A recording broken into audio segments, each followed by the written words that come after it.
Para quienes se sumaron después a la charla, esto va a estar subido en nuestro canal de YouTube, así que lo pueden revisar desde el principio. Bueno, estamos ahora con la última entonces del día, como les decía, con el profesor Edgardo Bonzi, así que les dejo con él, que nos comente bien su charla. Bueno, bueno, muchas gracias Matías por la presentación. Saludo a todos, ¿cómo les va? Bueno, mi charla la he preparado dentro del marco del tiempo que me habían dado, así que después si alguien quiere hacer, digamos, ampliar un poco el tema, estamos a disposición. Bueno, en primer lugar, bueno, agradecerle a los organizadores por la invitación y a ustedes por estar presentes. Yo voy a estar presentando un poco lo que es el grupo de espectroscopía atómica y nuclear. Eh, Dentro de esto yo les hago la presentación de lo que les voy a mostrar y después voy a ir desarrollando los temas. Esto es, digamos, lo que les voy a contar, qué es la espectroscopía, qué son los espectros, los tipos de espectroscopía, algunas imágenes, los integrantes y luego los subgrupos y laboratorios que forman parte del GEAN. Seguramente que lo que es la palabra atómica y nuclear muchos lo tienen presente y a lo mejor lo que puede quedar un poco más no tan conocido que es la espectroscopía. Entonces voy a tratar de sucintamente contarle qué es la espectroscopía. Y es la investigación y medición de espectros producidos por la materia que interactúan o emiten por la radiación electromagnética. Originalmente la espectroscopía se definió como el estudio de la interacción entre la radiación y la materia en función de la longitud de onda o la energía, la frecuencia de la radiación. Si nosotros queremos que un material nos muestre alguna de sus características, lo tenemos que perturbar, lo tenemos que excitar y para eso debemos utilizar radiación electromagnética y eso es lo que nosotros hacemos. La espectroscopía la utilizamos como una herramienta para estudiar estructuras de átomos, moléculas y por ello materiales. La gran cantidad de longitudes de ondas que emiten estos sistemas nos permite investigar sus estructuras con detalles, donde estamos interesados en las configuraciones electrónicas y de los estados excitados que tienen los átomos. Los átomos y las moléculas emiten espectros únicos y por ello estos espectros se pueden utilizar para detectar, identificar y cuantificar información sobre los átomos, moléculas y materia. En términos más simples, la espectroscopía es el estudio preciso de la energía. También lo podemos interpretar como el color, si hablamos de longitudes de onda del visible, y generalizada a todas las bandas del espectro electromagnético, incluida la luz del visible. Quizás algunos no lo sepan, pero la luz visible que nosotros utilizamos, o la luz que emite el sol, cualquier lámpara, forma parte del espectro electromagnético. La espectroscopía se originó como el estudio de la dependencia de la longitud de onda de la absorción por la materia en fase gaseosa de la luz visible dispersada por un prisma. Entonces, probablemente este dibujo lo hayan visto o esta foto lo hayan visto en muchos casos, donde en este caso uno está utilizando luz visible, donde acá tenemos un haz blanco, lo hacemos pasar a través de un prisma o un espectrómetro y este se divide en los colores que lo forman. Estos colores dependen de la energía de la onda electromagnética que tiene. Esto lo podemos llevar en extremo a longitudes de onda o energías mucho más altas y entonces podemos pensar desde la espectrometría o desde rayos gamma o rayos X, pasando luego por los violetas, los ultravioletas, el visible y el infrarrojo. Entonces las ondas de materia, por ejemplo, y las ondas acústicas también son energía radiativa, por lo que es posible observarle sus espectros. Recientemente habrán escuchado hace un año o dos ondas gravitacionales que habían sido asociadas con una firma espectral en el observatorio de gravitacional del LIGO, ¿no? Donde, bueno, se hacía interferometría para hacer espectros de ondas de materia u ondas gravitacionales. Lo mismo podemos hacer con ondas acústicas. La espectroscopía, principalmente en el espectro electromagnético, es una herramienta exploratoria fundamental en la física y la química, la astronomía y la astrofísica. Muchos de los telescopios, satélites y sondas de investigación tienen incluidos espectrógrafos y estos espectros nos permiten, se utilizan para determinar la composición química y las propiedades de los objetos, por ejemplo, astronómicos, por ejemplo, su temperatura, velocidad, composición, y dado que están a una gran distancia, la mejor manera que tenemos es llegar a través de sus espectros. También surgen aplicaciones importantes en la espectroscopía biomédica para las áreas de análisis de tejidos e imágenes médicas.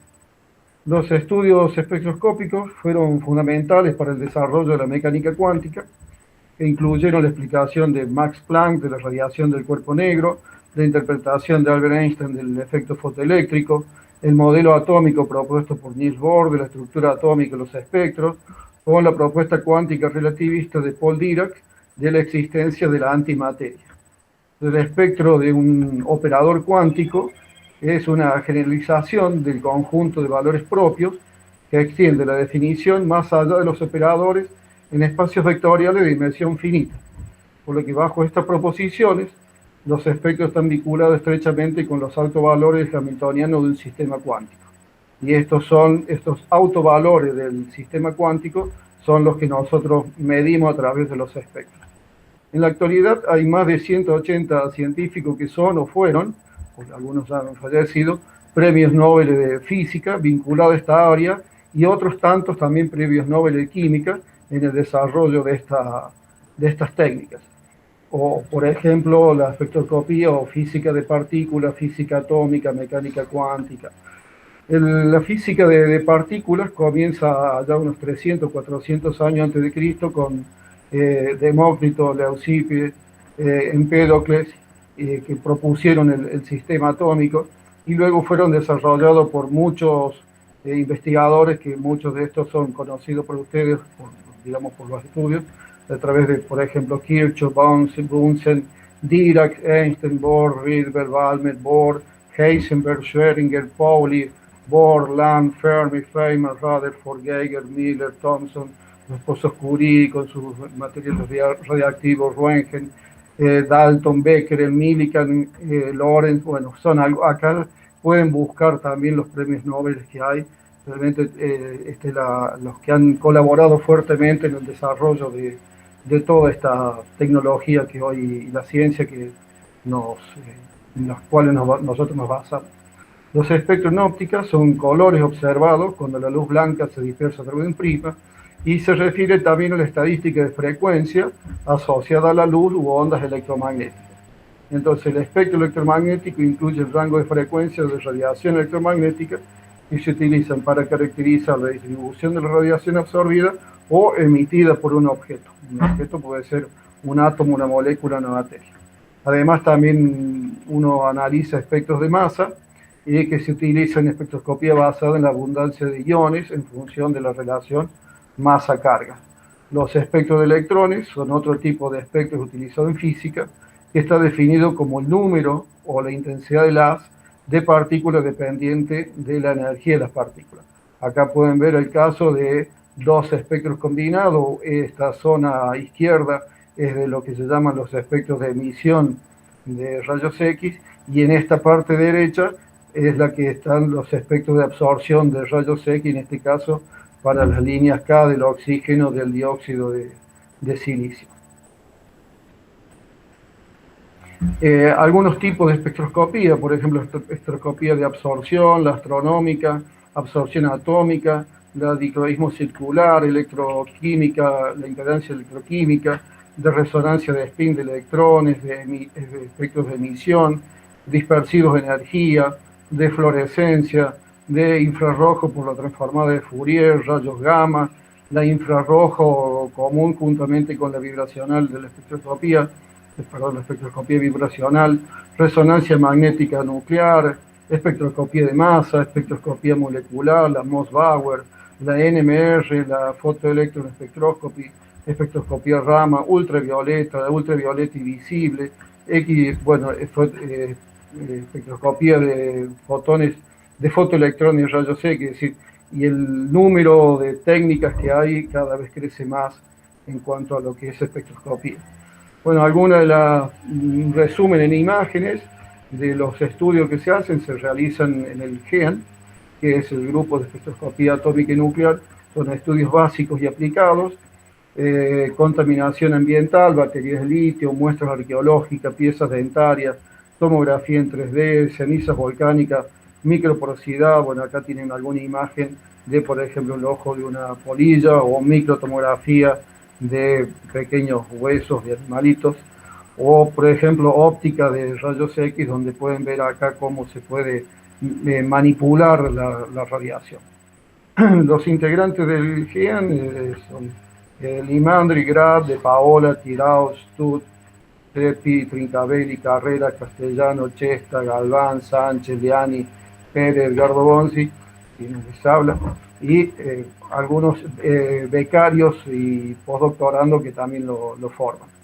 Los laboratorios y subgrupos que conforman el GEAN es el Laboratorio de Radiación Ambiental, el de Espectrometría de Radiaciones, Laboratorio de Técnica por Fluorescencias No Convencionales, Laboratorio de Microanálisis con sonda de electrón y fluorescencia de rayos X, de dispersión inelástica de rayos X, imágenes de rayos X y la parte de física médica. El Laboratorio de Espectrometría de Radiaciones, que está conformado por la doctora Grad, el doctor Torres Díaz, el doctor Sosa, el doctor Enrique González, y quien les habla, donde realizamos desde hace ya muchos años cálculos cuánticos por el método ab initio, que son métodos computacionales, es decir, nosotros nos dedicamos a hacer una parte de física teórica y una parte de física experimental, donde ab initio significa por primeros principios o desde el principio, lo que implica que los únicos datos de entrada que le damos a los cálculos son las constantes físicas, si no hacemos cálculos con datos experimentales, sino por el contrario, pretendemos comprender todo el funcionamiento de la parte atómica y molecular sin tener que estar manipulando esos datos. Entonces los métodos cálculos cuánticos ab initio resuelven la ecuación de Schrödinger, dadas las posiciones de los núcleos y de los electrones, y producen información útil como la densidad de carga eléctrica o electrónica, energía y propiedades del sistema. La capacidad de realizar estos cálculos ha permitido a los físicos y químicos teóricos resolver una variedad inmensa de problemas, y como para que se den cuenta ustedes de la importancia que tiene este desarrollo de lo que son los cálculos ab initio de primeros principios, es que los primeros desarrolladores de ellos, o sobre donde está soportado la teoría de este tipo de cálculos, han sido premios Nobel, como el caso de John Popper y Walter Kohn. Las funciones a través de los cálculos ab initio, nosotros estudiamos también lo que son las funciones de Wannier, que son un conjunto completo de funciones ortogonales utilizadas en la física del estado sólido, propuesto por Gregory Wannier, y estas funciones son orbitales moleculares en el espacio real localizados de los sistemas cristalinos y moleculares. Acá, por ejemplo, pueden ver lo que es una función de Wannier máximamente localizada para el caso del nitruro de paladio, para este es el caso del triplete y este es el caso del singlete, de las posiciones de las funciones de Wannier para el nitrógeno que conforma el material. Estas funciones han encontrado un uso generalizado, por ejemplo, en el análisis de fuerza de unión que actúan entre electrones, como también pueden ser utilizadas en el análisis de excitones de la materia y caracterizar y estudiar la materia. En este caso, por ejemplo, acá pueden ver estas funciones también de Wannier para lo que es el titanato de bario. Los métodos de cálculo entonces que utilizamos nosotros son cálculos ab initio para obtenciones y estudio de, por ejemplo, espectros de emisión, espectros de absorción, de resonancia magnética nuclear, ópticos, infrarrojos, y para hacer estudios teóricos y compararlos con datos experimentales. Los cálculos ab initio de funciones de Wannier en low dimension y nanomateriales, esto es el estado de arte de este material, de este tipo de estudios, son estudios que han comenzado a tener mayor fuerza en los últimos años. También aplicamos redes neuronales en la determinación de espectro y cálculo del contenido de privación de radiación, también es el estado de arte, estamos en el desarrollo de eso. cálculos por simulación en Monte Carlo aplicado en la producción de espectro y dosis de energía absorbida, espectroscopía gamma y alfa para hacer medición, en este caso esto no es teórico, sino esto es netamente experimental, de contenido de radiación en material y alimento líquido, sedimento, que lo estamos vinculando con, digamos, todo lo que es radiactividad o radiación, estudios ambientales. Y todos estos cálculos los hacemos en lo que es el CCAD, que es el Centro de Cómputo de Alto Desempeño, donde, bueno, ahora ha sido, seguramente habrán visto ustedes recientemente la inauguración de Serafín. Estos cálculos ab initio, cálculos teóricos, han tenido un aumento de las publicaciones en los últimos años, como ustedes pueden ver, va creciendo cada vez más la aplicación de esto, donde uno de los soportes es justamente la Density Functional Theory. Entonces, las líneas de investigación que tenemos en este laboratorio son cálculos en superficie, low dimension y nanomateriales, cálculo de materiales dopados, estudios con funciones de Wannier y la obtención de espectros de resonancia magnética nuclear aplicando la Density Functional Theory. Acá pueden ver algunos espectros obtenidos. Esta en la zona de la izquierda son espectros de emisión, en la zona derecha son espectros de absorción. Este en particular, acá, este de acá, este del dióxido de silicio. Acá podemos, haciendo un análisis de esto, está vinculado a este dibujo, el dibujo que están acá, donde la parte más izquierda está referida a esta distribución de carga y este pico que ustedes ven acá está vinculado a esta zona, también como les decía, carga, y acá pueden ver una función de Wannier donde uno puede explicar el comportamiento de que corresponde a estos picos y a estos picos, y de esa manera comprender el comportamiento, por ejemplo, iónico o covalente que tiene un material. También tenemos el Laboratorio de Radiación Ambiental, el LARA, donde hacemos determinaciones de contenidos radiactivos en distintos materiales, alimentos, sedimentos y aguas, por ejemplo, y en particular estamos trabajando en la medición de contenido de cesio y plomo en sedimentos lacustres mediante la espectroscopía gamma y redes neuronales, y ahora vamos a sumarle lo que son espectroscopía alfa, y esto lo estamos haciendo en vinculación con la gente del CITERRA, que es los que hacen estudios geológicos en ingeniería. Y también hacemos determinación de espectros de fotones y electrones de alta energía con, digamos, el tratamiento de redes neuronales. Otro de los laboratorios es el de dispersión inelástica resonante rayos X, donde están el doctor Liani, Daniel Pérez y Jorge Sánchez, donde utilizan las técnicas EDIX y FTIs, que son las técnicas de dispersión de energía inelástica de rayos X, o los infrarrojos transformadores de Fourier, donde aprovechan los beneficios de un sistema de detección de energía dispersiva y métodos multivariados para análisis de datos. Como resultado, la metodología presenta una adquisición rápida, eso digamos el objetivo de este tipo de técnicas, que hacen experimentos sin escaneo de energía, efectos de baja autoabsorción y una interpretación objetiva de los datos. Las líneas de investigación son la de dispersión inelástica, resonante rayos X con los bordes L, tendría que ser con el número cuántico principal número 2, la determinación de cambios estructurales de superficie mediante el espacio resorbe LEDIX, el estudio de cambios estructurales en interfase de elementos dentarios mediante FTR y EDIX. Acá trabajan ellos en conjunto con dentistas, donde le van proporcionando los materiales y estudian diferentes materiales. Desarrollo de un espectrómetro de von Hammos de alta resolución, son las partes de los trabajos que están realizando.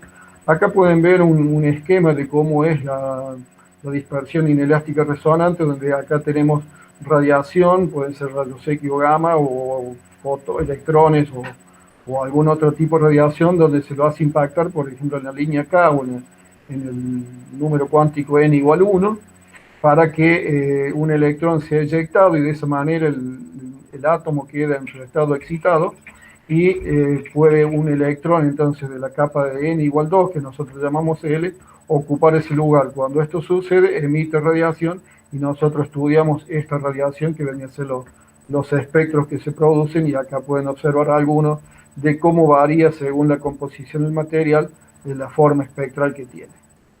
Bueno, acá pueden ver, hacen la técnica de resolución espacial, utilizan pequeñas superficies para poderlas analizar y estudiar, ¿no? Bueno, acá tienen otro caso de espectros de líneas L, donde en este ejemplo son muestras de prosodimio y uno puede analizar mediante estos espectros los contenidos que tienen. Otro de los laboratorios es de dispersión inelástica de rayos X, donde está el doctor Stutt, Chepi, Limandre, Paredes y Mayorga, donde ahí utilizan la dispersión inelástica de rayos X, que es una técnica experimental de rápido desarrollo en la que se dispersan fotones de rayos X de alta energía de forma inelástica fuera de la materia. Es una espectroscopía en la que se mide tanto la energía como el cambio de momento del fotón dispersivo. La energía y el momento perdido por el fotón se transfieren a las excitaciones intrínsecas del material y por lo tanto proporcionan información sobre los estados de excitación que tienen esos materiales y así poder estudiar su composición. Las líneas de investigación son dispersión inelástica por rayos X, estudio experimental y teórico aplicado a materiales con intereses básicos, átomos sólidos, metales, semiconductores, etcétera, como aplicado, por ejemplo, en celdas de energía, baterías de litio, etcétera. O excitación de los electrones de valencia, excitación de electrones de coraza atómica, es decir, estos son los electrones que están en las capas exteriores del átomo y estos son los que están en la capa interior, y radiación, utilizando también radiación síncrotron y con instrumentación de rayos X. Acá justamente pueden ver una vista superficial, o mejor dicho, aérea, del laboratorio síncrotron de uno, por ejemplo, del LNS de Campinas de Brasil. Esto tiene aproximadamente unos 70, 80 metros de diámetro, para que tengan una idea, y este sería un esquema del síncrotrón. En física médica, el que está trabajando en esta área es el doctor Chesta. En muchos de los casos, las terapias oncológicas son terapias radiantes, empleando aceleradores de electrones clínicos de alta energía, que son los LINACs. Acá tienen una imagen de lo que es un acelerador lineal, estos LINACs. Y estas terapias usan electrones o fotones duros que actúan a nivel celular sobre diferentes patologías relacionadas al cáncer. Entre ellas, radioterapia por intensidad modulada, la IMI-RT, y la radioterapia guiada por imágenes. Las líneas de investigación es el estudio de aplicaciones de dosis de radiación por aceleradores de electrones clínicos, mediciones experimentales en instalaciones de aceleradores, estudios, características y calibración, o cálculos numéricos de propiedades y características de los aceleradores líneas. El perfil de los estudiantes que pueden sentirse atraídos por este tipo de, por esta, digamos, rama de que se estudia en el GEAN, es continuar estudios en el Instituto Balseiro para hacer una maestría, luego de terminar una licenciatura y hacer una maestría en física médica, las cuales son rentadas, es decir, hay una suerte de becas, o también, y luego de eso pueden hacer también una residencia en lo que es el Instituto Privado de Radioterapia Oncológica para obtener la habilitación de la RN y de esa manera poderse dedicar laboralmente a la radioterapia. Luego, por último, el laboratorio donde se estudian secciones eficaces de ionización, donde está el doctor Castellano, Carrera y Trincabelli. Las secciones eficaces de ionización, sigma, lo representa, son parámetros de gran interés en la física atómica, tanto desde el punto de vista básico como aplicado. El parámetro sigma es proporcional a la probabilidad de ionizar una determinada capa atómica, que puede ser tanto la capa L, M.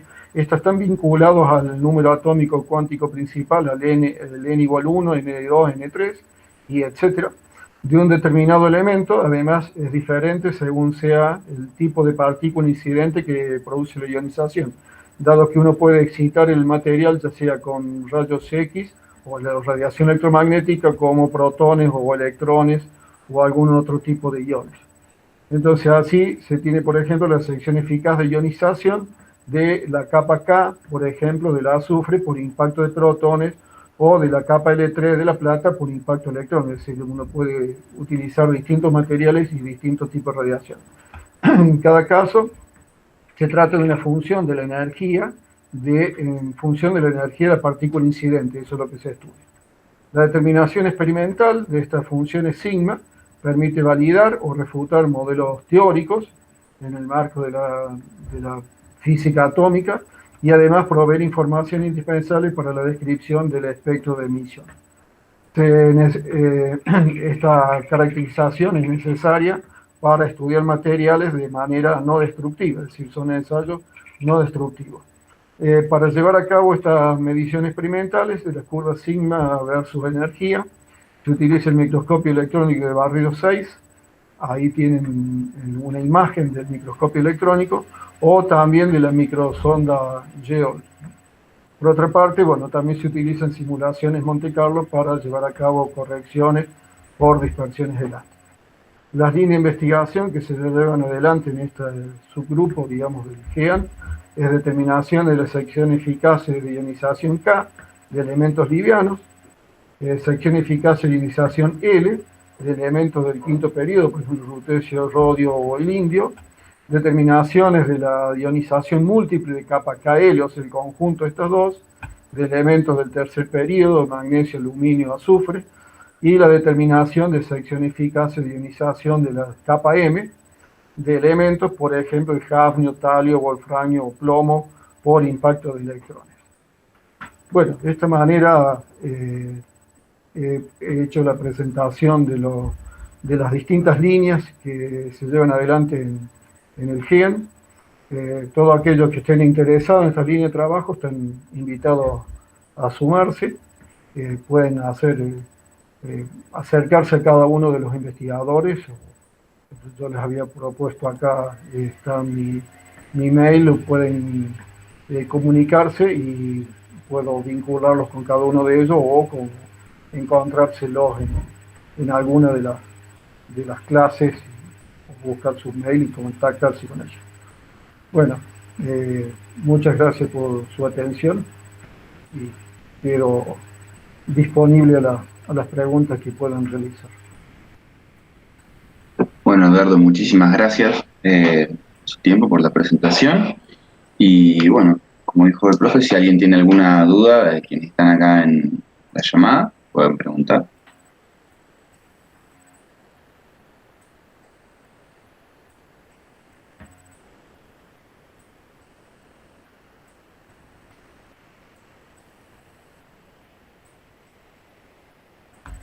Bueno, pareciera ser que no, así que, profe, si a usted le parece, lo dejamos acá. De vuelta le doy muchísimas gracias de parte de todos los estudiantes y del CEIMAF por participar en este ciclo de charlas.